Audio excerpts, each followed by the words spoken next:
Welcome everyone to another edition of Play It Through, and on this edition is another bootleg game as we check out one of the most famous bootlegs ever made in Somari.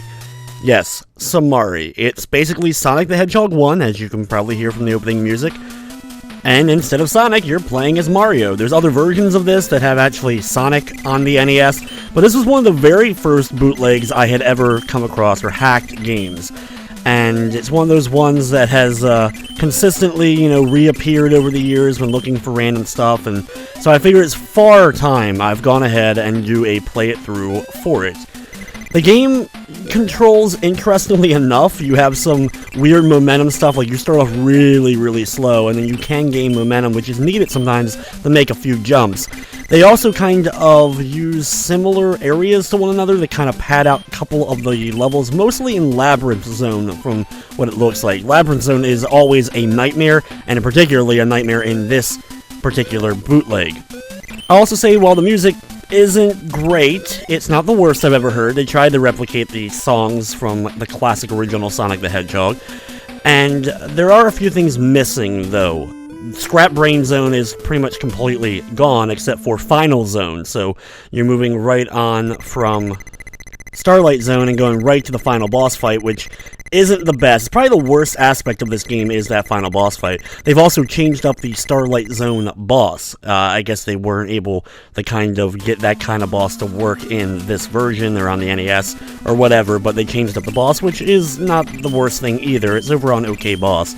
You'll notice a lot of disjointedness as far as platforms are concerned, especially here in Green Hill Zone. But other than that, it's still kind of fun to play, actually. There's always a bunch of weird things, like, for example, going around that loop, there's one ring that you're just unable to grab, but you're able to build up your ring count when you get hit. Unfortunately, only 3 rings kind of shoot off from you, which is understandable to have a limit as far as the amount of stuff that would spread apart from you when you take a hit, but you're able to easily regather rings. You have a good amount of invulnerability time to regather those rings before you'll end up losing a life, though there is some instant death spots that you may have to deal with, as well as a few other weird things that may happen throughout the game. While you wouldn't think you'd be able to get kind of the speed going overall in this, there are a few times where Mario can get a bit of speed and get going, and it's actually pretty fun to play, though man does this game suffer once you make it to Labyrinth.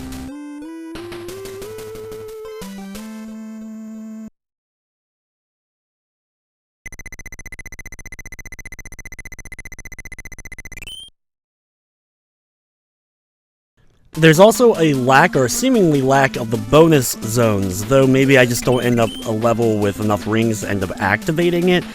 Though, interestingly enough, you do get to see the Chaos Emeralds in the game's ending once you complete it, as you get the whole Robotnik juggling the emeralds like he does in the original Sonic if you didn't get all of them throughout the course of the game. Just like with the original, each of the zones does have 3 acts to them. We have, of course, a boss at the end, which is still Robotnik. It would have been interesting to see maybe if they replaced Robotnik with Bowser or something, I don't know. But either way, we will still get to face off against Robotnik at the end of the different zones. And other than that Starlight one, all the bosses are the same as they would be in the original Sonic, with a few modifications overall. One other annoyance with the game is the fact there isn't the halfway markers to kind of check your place, so you have to redo levels, which gets exceptionally annoying when you get to the farther levels of the game. Here we go with the first of the Robotnik bosses. He has the giant mace-like ball that swings back and forth. There's a couple of different strategies. Obviously, our goal is to get up on top of the platform and jump towards him in order to hit him. You can either stay on the bottom here, or you can stay on the platform itself, whichever way you end up preferring, because basically the way the ball ends up swinging back and forth, you can do a quick jump in the air while on the left or right side, whatever side is best for you, in order to jump immediately over the mace ball when it comes back. It doesn't stay for too long, so that you'll be able to easily land back again and do another attack before you end up getting hit. Once you deliver enough hits, though, he drops and we move on to the next level of the game.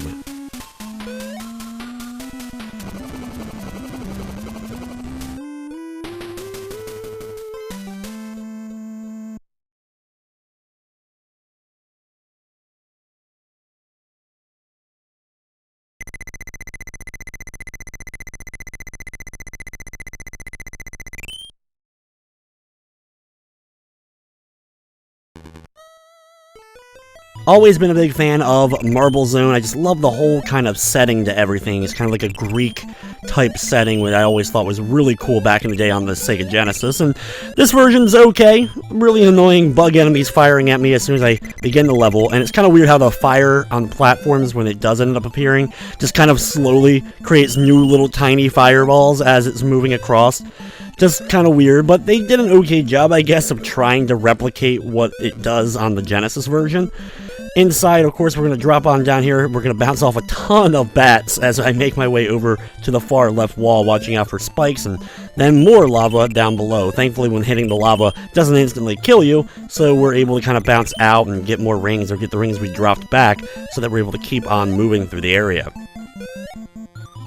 Be careful of the spikes here that are out of the walls, and jump up to the right here and continue upwards, as there's plenty more spikes waiting for you. Hit detection, no surprise, isn't the best when it comes to this game, so you have to be careful. The only times I really kind of worry about anything, usually, is when I'm down to like 0 rings, so when I get to those particular spots, I'm always kind of really hesitant about what's coming next, and trying to do my best to avoid running into any of the enemies.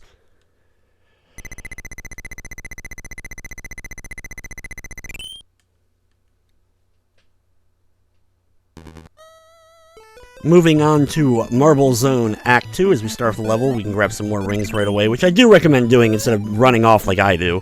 That way, in case one of the flying bug guys immediately attacks, you're able to kind of get past.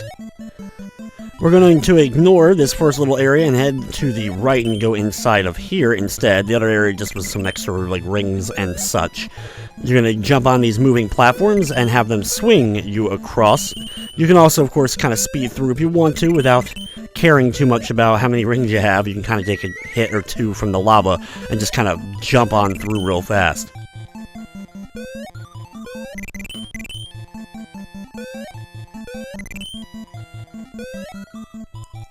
Right after that area, watch out for a caterpillar kind of waiting right in your path, and then you'll have more big lakes of lava with more swinging platforms going back and forth as you make your way across.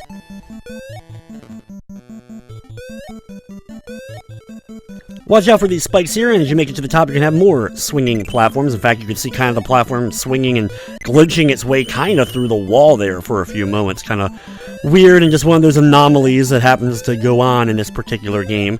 After the second swinging one, though, we're over here. We're going to jump on up past a couple of platforms. You'll probably have to run back and forth similar to the way I do, so you have enough momentum in order to make the jumps.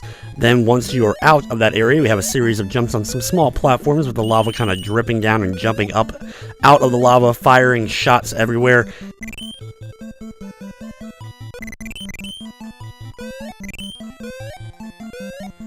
After plenty of platforming on those little platforms, we head back underground and inside this area where we're going to jump on another one of these swinging platforms and have it glide ourselves over to the left side. Once over here, you have all the cannons set up on the wall, which I'm not even sure sometimes if they fire, because I just kind of run past most of them so quickly. I'm not even sure if they fire anything out at me. Here we have another very similar area to the one that we just dealt with. Like I said, there's a lot of times in this game it kind of like uses the same basic setup or platforms, maybe just to save some space and make the game seem bigger than what it actually was when it was trying to replicate or whatever. But either way, we make it out of there, hit the sign, and move on to the third act of Marble Zone.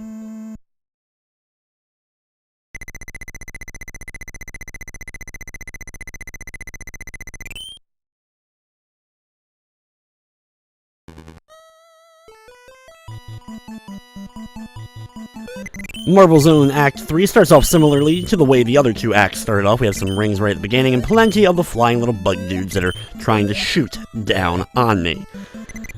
After a big giant hill, we're going to keep going to the right and going another one of the little cave areas that have some extra items and head on underground. In here we have some more of those cannons around and plenty of spikes and lots of lava.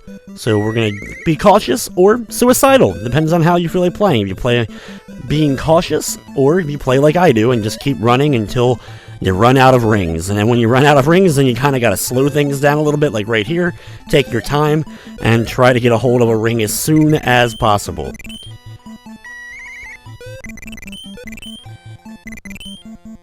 Over here, you can get some more rings to the left if you want to, or you can just continue on over to the right as we make it through a little corridor. Once again, bypassing another one of the caterpillar-like guys before a big kind of lava-filled area with a couple more swinging platforms for us to jump and use to get across. Grab the 1-up if you would like to, and then after doing so or not, head up, watching out for a spike coming out of the wall, and through this little corridor, more caterpillars kind of in the tight area waiting for you to kind of come by before we have to make a series of jumps and work our way out of this underground area.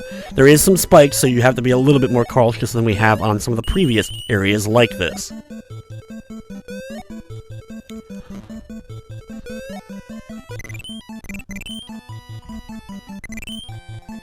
After a little bit more platforming, though, it's time to fight the second Robotnik boss of the game, and this one will kind of go back and forth in a diagonal pattern, going across the screen. When he goes up into the air, he'll drop lava before he heads off over to the other platform. If you time it right, you can get into a nice, easy pattern of just jumping back and forth between the two platforms, hitting him once or twice, and then escaping before the lava ends up coming out. Once you kind of get this pattern down and get the rhythm going, he'll go down in just a matter of moments, and you'll be moving on to the next level.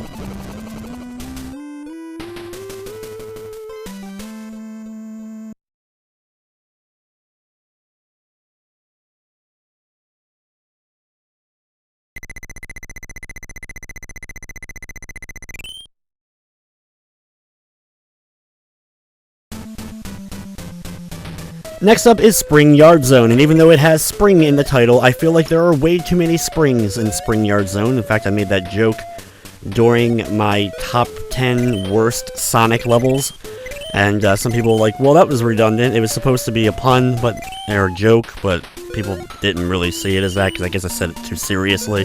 Either way, it is Spring Yard Zone, which I've never really been the biggest fan of. Love the music. Love the original Spring Yard Zone music, but I don't know, just something about this level that never really did too much for me as far as the original Sonic went. I always liked Green Hill, Marble, and Starlight Zone as my favorite levels, whereas the other three were my not-so-favorite, especially the dreaded Labyrinth. Plenty of hallways in this area that are going to have the big giant mace balls that move very, very slowly, and the springs are a bit hard to see in this particular bootleg. They're like a dark blue, like the background, like the sky is set up, and because of that, they can be a bit difficult to see. In fact, there was a couple of times when I was first learning the game, I kind of ran past some springs and was like, oh, that's what I was supposed to do, because I couldn't figure out how to get up high enough to get certain platforms, but yeah, that's what you end up having to do.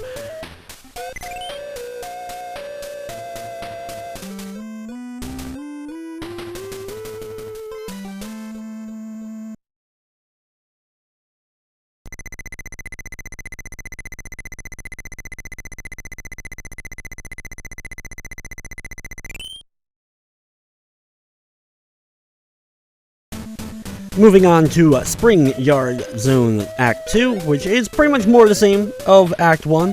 Start off being very cautious at the beginning because there is not only the crab but the flying guys, and they're immediately attacking as soon as we start with no rings in sight. Once we get over here, we're going to run down this big hallway with a bunch of giant mace balls swinging downwards, and we have to kind of sneak through the hallways, the rotating little spiky balls that are going around the lights, and have them deal with the other enemies as well. Hit this spring or jump up, whatever one you want to do, in order to get through the center portion here. And then start climbing your way up platform by platform. There's a few enemies above that will kind of fly in and try to hit you, but hopefully you're able to kind of jump your way on up to that very top. Once you're up here, watch out for this little guy here before heading over to the right and jumping on another spring that will send you flying up into the air. Head down the little like ramp-like path that will lead you all the way down and to another big area where you'll hit another spring and jumping your way up. The rolling in the game, while it kind of works, at the same time kind of doesn't work, where you can use it and you'll kind of get weird momentum when it comes to rolling into a ball and using that to kind of help you get through a few of the different areas. I always hate hitting one of the springs and I end up getting knocked immediately by the fire of one of the flying bug guys. These guys are just seemingly relentless when it comes to most of this game. Thankfully they slow up a little bit when we make it a little bit farther in.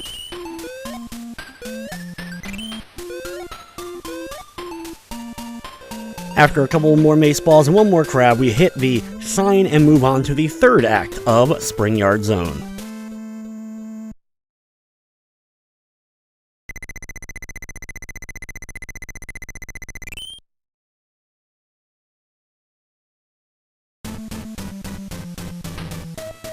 Thankfully, we get some rings at the very beginning of Act 3 instead of Act 2, where we just pretty much bombard it right at get-go.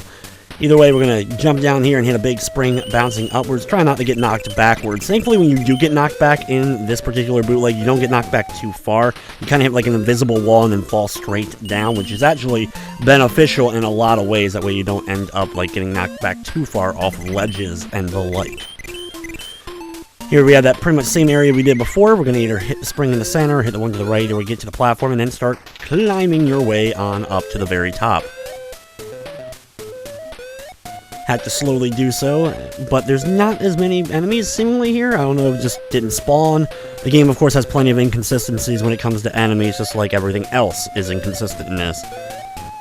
Watch out for this spiky ball and jump on over and head on through that little tunnel, springing your way up to the next ledge. You can easily also get stuck in walls when doing the spring, so don't try to hug the walls. A few times I ended up getting through the walls, getting stuck, glitching pretty bad. So usually when you're hitting these springs and you're going up, just wait till you get above the platform and then hit right on the D-pad, so that way you safely land on top of it instead of getting stuck somewhere in the wall, which is not enjoyable, or you'll just end up having to stay there until the timer ends up running out.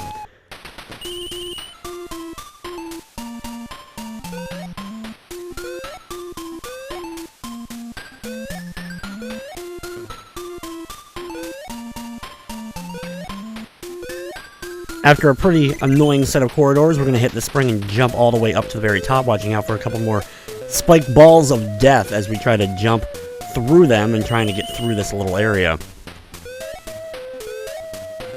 It can be difficult if you end up getting hit during this time because the rings kind of spring off into the walls and floor and completely away from where I was, so I end up having no rings coming out of that area, which is always dangerous.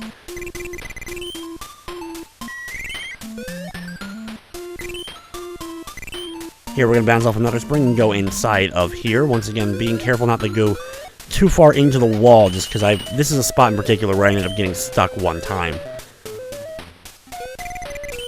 After that, though, it's time for the Dr. Robotnik fight of this area. Robotnik comes down and will kind of fly across the screen. When he returns the second time, though, he comes down with his spike, and he'll take away one of the platforms. So you have to be quick in this fight, just like you had to in the original Sonic, by hitting him a lot of times as he's sliding across the top portion of the screen, because you don't want too many holes set up for you to fall down into. Once you're able, though, to deliver that final hit, he's defeated, and now we're moving on to Labyrinth Zone.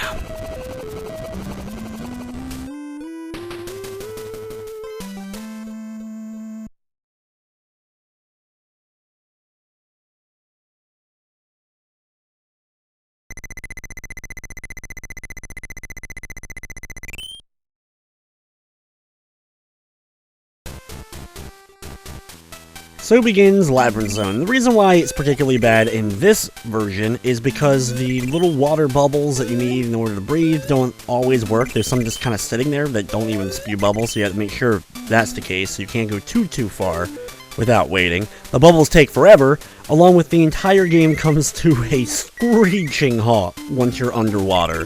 Like, I mean, you slow up so much.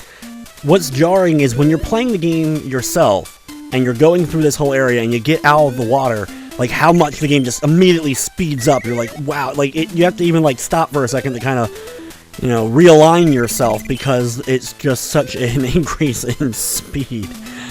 Here we have to be very careful, wait a few moments for the spear to kind of retract, and then we're able to jump up. But look just how quickly everything kind of speeds back up, and then immediately dies again as we jump into the next pool of water and start to make our way through. Thankfully, a lot of these areas are relatively short enough that I'm able to kind of make it through without having to stop for air too often. Though I do recommend, if you're doing this, you don't want to push it. If the numbers are on screen and you're nowhere near one of the little bubble things, you're probably already screwed anyway, because it takes so long for the bubbles to kind of come out enough that you'll be able to grab one to replenish your air supply. So be extra cautious if you're deciding to actually give this one a try when it comes to this area.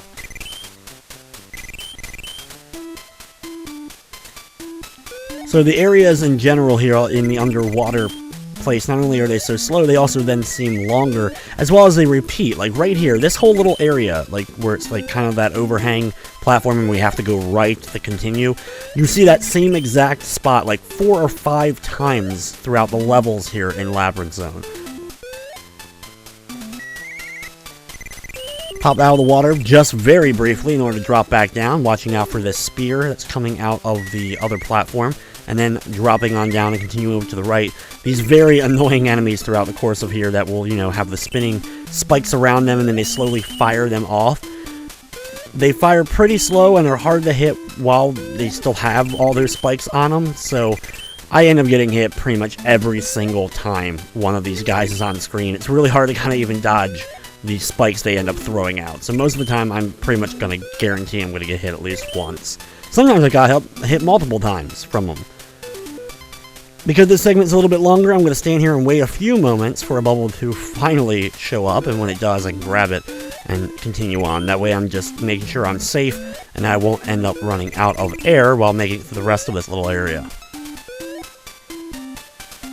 Here is an exact example of what I was talking about before, where it's pretty much that same spot with that overhang platform, and you work your way up out of it in order to keep moving through.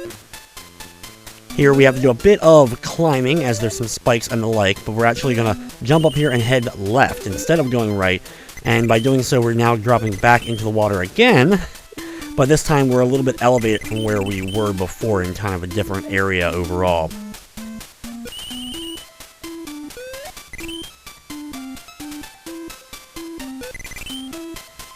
Thankfully, I don't have to stop for air here, pretty much. You can stop to the left there if you need to.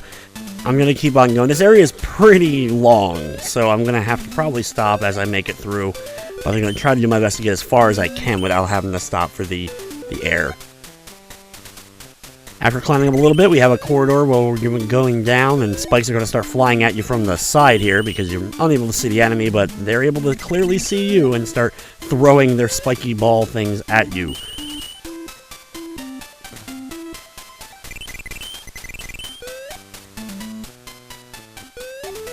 After a couple of guys of those in a row, I'm going to keep on going past another one of these air things as I'm right near the edge. Sometimes I stop, but thankfully I have just enough, hopefully, to be able to get out of here and just clear it out and finally able to finish up Labyrinth Zone Act 1.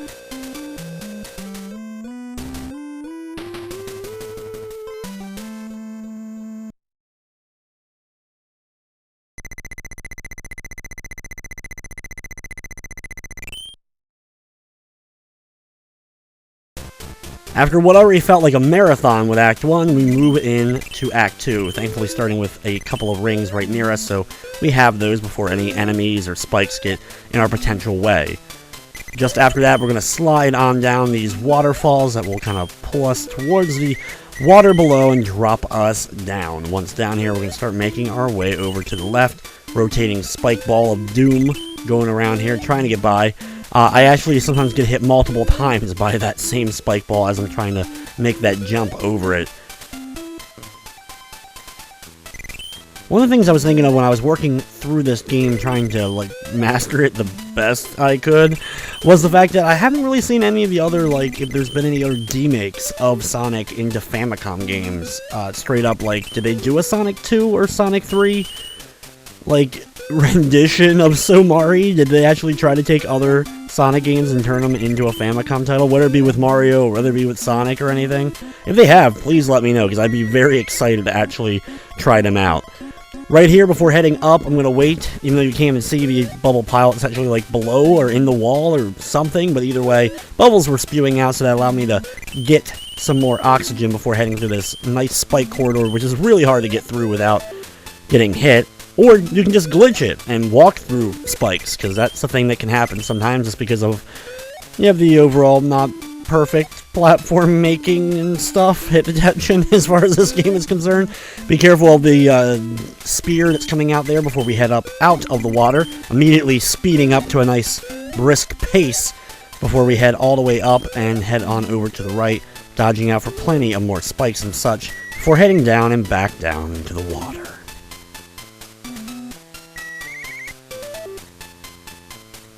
As we slowly start to make our descent, there's plenty of spikes on the ceilings, some rotating stuff, and a few enemies along the way, but it's mostly just trying to fight with the overall slowness to actually get ourselves all the way down to the bottom portion here. Here I'm going to go ahead, since I took a little bit to kind of get down here, I might as well wait for one of the air bubbles and get that before attempting to continue on here in this part.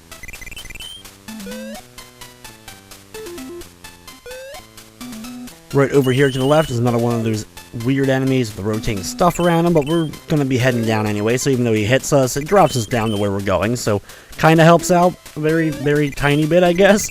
Either way, we're going to continue now to the right through this hallway, more fish guys, and even one of these guys hanging out underneath the water, but might as well wait a couple more moments for another one of the air bubbles. Probably could make it through, maybe, but I still don't want to test it, especially as I've gotten a little bit farther in. This level is, I think, the longest of the 3 Labyrinth ones, or at least it feels like it's the longest one overall. After that, and a couple of enemies start heading up here, there's thankfully a moving platform that will move up and down a little bit. You can kind of jump on and then continue on from it and head up even farther. After passing that corridor that we've already seen a dozen or so times, it feels like, at this point we're going to just keep on trucking over to the right. There's another one of the air things here if you want to go ahead and pick up some more oxygen, which maybe recommend it, especially with what we're about to do in the next big room. After grabbing some air, though, heading over to the right, you have the fans kind of in the background, and what you need to do is you need to get on this platform, which will quickly rise up into the air. While it's going up, you need to then transfer to the left and get to another one, which will then take you out of the water itself. But for some reason, if that messed up and I ended up falling off the wrong thing and having to go back down, was why I decided best just to grab some more air, head up, and thankfully that is the end of Act 2, and now we're moving on to Labyrinth Zone Act 3. The boss of which always has bothered me in Sonic, without a doubt. I've always hated the boss of Labyrinth Zone, because instead of just fighting Robotnik one-on-one, you have that whole kind of chase sequence when you're trying to quickly go through the water, heading upwards, and trying to meet him up at the top, but of course you can't run out of air, and when you finally get to the very top, and you're finally ready to face Robotnik after the entire trek it takes to get there, and then he just runs off. This version has a little bit more satisfying thing defaultly in it. Even though I know you can hit Robotnik in the original one as well, it's just not really a satisfying conclusion to the, like, pure nightmare that was trying to escape and face off against him in Labyrinth Zone. But it's very similar in this one. It even has, like, the scrolling portion of it, which doesn't always trigger properly. One thing that annoyed me was when I was trying to learn the game, I ended up getting to the Labyrinth Zone Act 3, and then the screen didn't scroll on me at all. I was able to head to the very top, and then the game kind of just froze on me, where the screen didn't move, and I wasn't able to finish the level. And then I realized when I replayed it after going back that, oh, you're actually supposed to have the screen scrolling with you, which for some reason did not activate the first time I ended up playing, and because of that, I had to start the level over from the beginning, which I was not very, very happy about.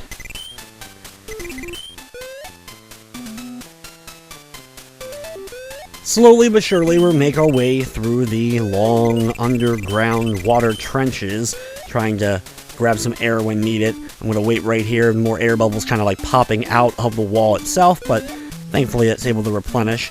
What I need to do here, though, is do a running jump up here. You're not able to make the jump defaultly with the momentum being slow, so you kind of have to do a running leap. Kind of weird how that's set up, but that's the only way I was able at least to make that jump up.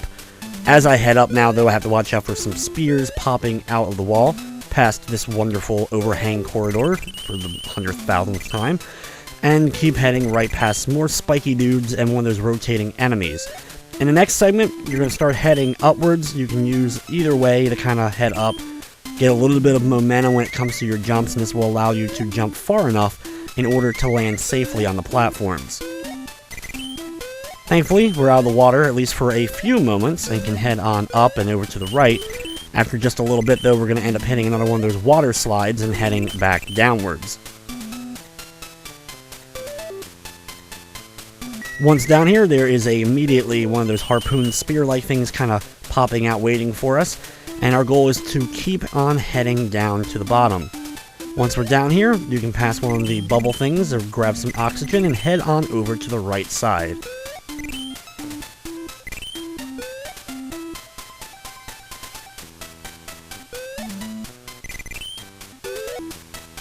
Once again, you can stop on another one of those or just kind of keep on going. Thankfully, we shouldn't have to worry about it too much. Here we have to do another one of these running kind of momentum jumps in order to get high enough. And now begins this portion. This is the end of the area, and it starts off pretty easily as we're just working our way slowly platform by platform and starting to head up. As you're doing so, I recommend stopping for oxygen either at the bottom or here, and you should have enough time in order to be able to get one of the bubbles, so you then can continue heading up. As you're going up, when you get to a certain point, you will have the screen start to scroll on you, and that's when you know that at least you're nearing the end and you're in the kind of boss portion of this whole segment. Like I said, the very first time I ended up doing this, it didn't trigger properly. I don't know, maybe if I had missed a jump or I just didn't hit a certain part of the platform. And it's a pretty long trek all the way up, many platforms, as you have to kind of make your way through. And it all pretty much looks identical to one another. So you're not kind of going in a loop or anything. You are making progress. But eventually the screen kind of locks, and there you go. Now we're actually in the scrolling portion here. There is some air bubbles, so you may need to grab them. Thankfully, there's a couple you'll be able to grab. If you go off screen to the bottom, though, it's an instant death, and it's pretty, you know, strict hit detection, where, like, just at the very line of the bottom of the screen, you are going to end up losing a life. So make sure you stay high enough above that bottom portion so that you don't accidentally end up dying during this part. The good thing is, though, it's not necessarily extremely long to get through this before we're finally out of the water itself and onto solid land. When you pop out of the water, though, unfortunately we don't get a satisfying fight against Robotnik, but we do get to see Robotnik explode a little bit before we end up hitting the contraption and freeing the animals. In fact, we don't even do anything to Robotnik, he just blows up flat out, so I guess that's kind of funny. Either way, we'll hit it and move on to Starlight Zone.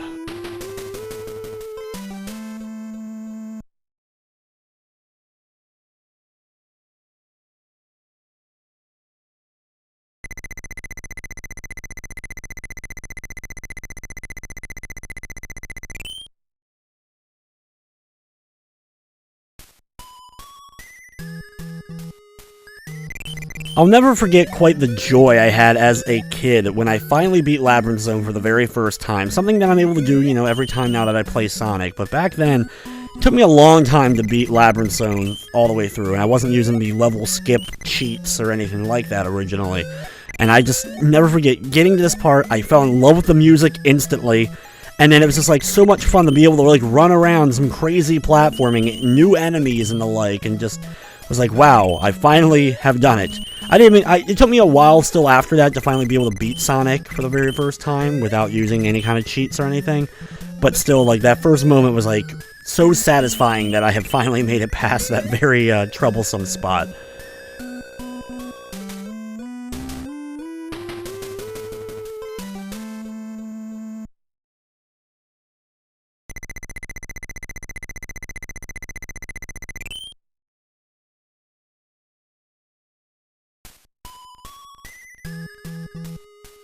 It's also amazing how when you actually have full control and speed of the character here, that we're able to beat levels in just a few moments instead of taking, like, what felt like hours to trek through all of Labyrinth Zone.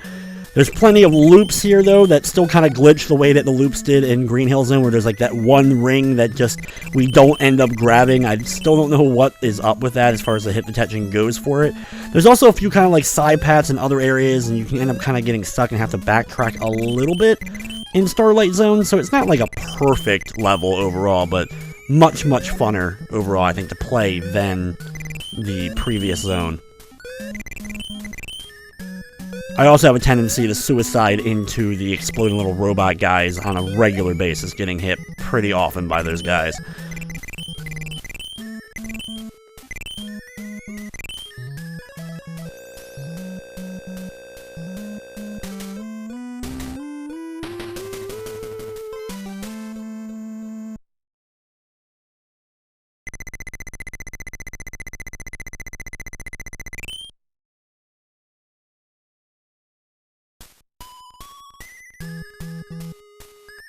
Now onwards to Starlight Zone Act 3. Now this one is the weirdest of the setups. We have to do a little bit extra to kind of maneuver our way through it because of just the way it's set up, and going just straight forward to the right, there's a couple like kind of dead ends that you can end up running into.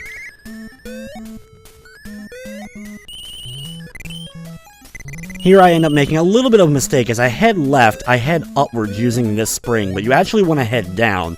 So when I head up, I'm going to the right, watching out for a couple of enemies, I'm gathering a few rings, and then end up dropping down, and that's when I realize, oh, I forgot, I'm actually supposed to go left, and you have to drop down an opening, basically, and then head over here right of where this fan is located, and that way you kind of start getting back on the right track. Once you drop on down, there's a bunch of enemies kind of waiting for you as you do so, and plenty of springs, but when you see all this, then you kind of know you're there. You're going to use one spring to kind of jump up and get up here, and then you can start going right after this big loop.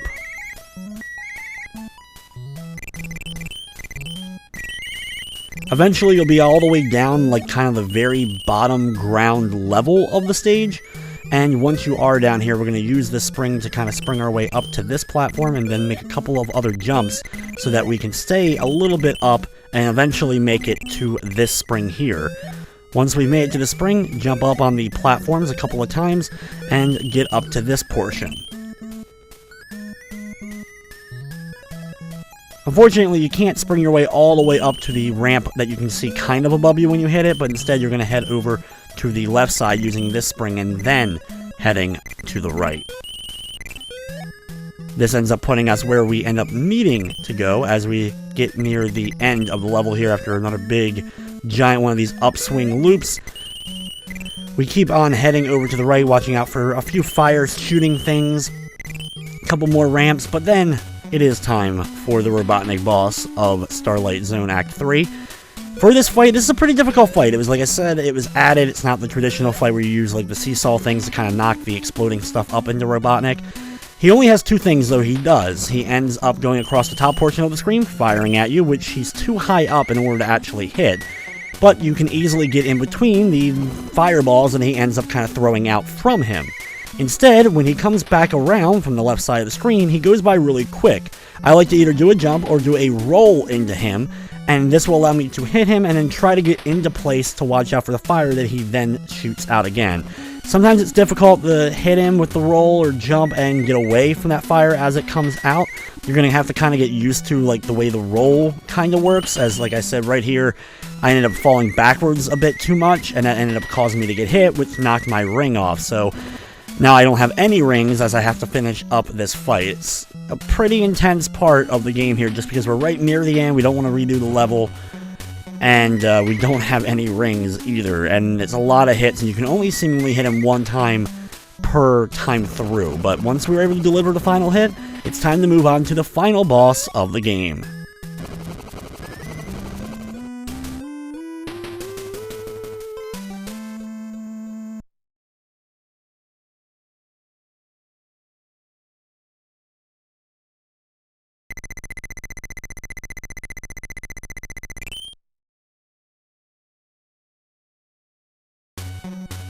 Like I said, no Scrap Brain Zone, which I actually am not that sad by, especially with Scrap Brain Part 3 with the whole underwater area. I'm glad I don't have to deal with that in this version.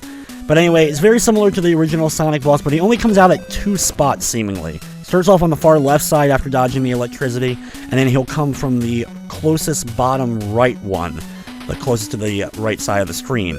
The hardest part about this is dodging out of the way of the electricity since you don't have any rings, but it only takes 3 hits to defeat him. Once you deliver the 3rd hit, the fight's already over and you can enjoy the very brief ending. Also, it tends to glitch if you go too far left during this segment, so be sure to stay near the right side of the screen as well, as I glitched it a couple of times while practicing. But either way, Robotnik runs off and you get the very lackluster ending to Somari.